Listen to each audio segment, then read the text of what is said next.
C'est le bazar dans les tests PCR Covid. Trop de temps pour les faire, trop de temps pour avoir les résultats et surtout trop de monde qui en font. Non mais tous ces gens-là qui font la queue pendant des heures pour aller s'enfiler des trucs dans le nez, on se croirait dans les toilettes d'une boîte à Ibiza, tu vois. Willy Revelli met les points sur les i, matin, midi et soir sur votre France Bleu ou francebleu.fr. Alors tout d'abord, la polémique continue après qu'Emmanuel Macron ait donc comparé les opposants de la 5G à des Amish. T'as vu le bazar? Ouais.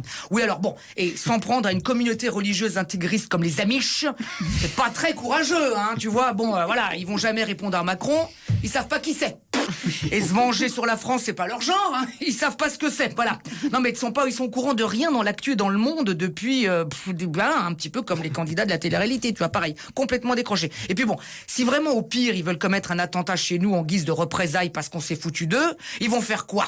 Attaquer des terrasses de bar à coups de fourche? Foncer dans la foule avec des tracteurs? Tu vois, non, alors franchement, on craint rien. Alors bon, se moquer d'eux, mais être coupé du monde, ne rien savoir des turpitudes stupides de l'actu, franchement, parfois, moi je vais te dire, les Amish, je les enviche.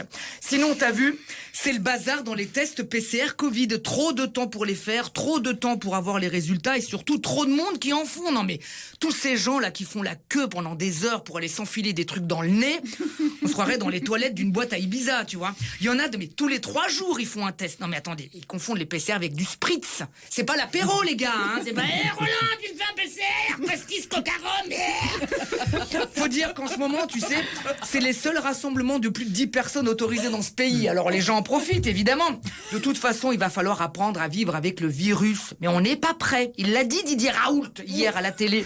Nous sommes dans une société terrifiée. Bah oui, mais qu'il se lave les cheveux déjà, hein, on aura moins peur, merde. Lui, c'est le seul mec qui vit comme s'il était confiné, mais en permanence. Franchement, c'est pas facile pour nous de croire qu'un mec qui ressemble à un druide sous LSD va nous trouver un vaccin, franchement. Tiens, à propos de vaccins, 13% de la population mondiale a préacheté 50% de vaccins anti-Covid. Que des pays riches qui risquent ainsi de priver de vaccins les pays pauvres. Eh ben, pas de doute, le monde d'après est aussi abject que le monde d'avant. Et bon appétit, bien sûr.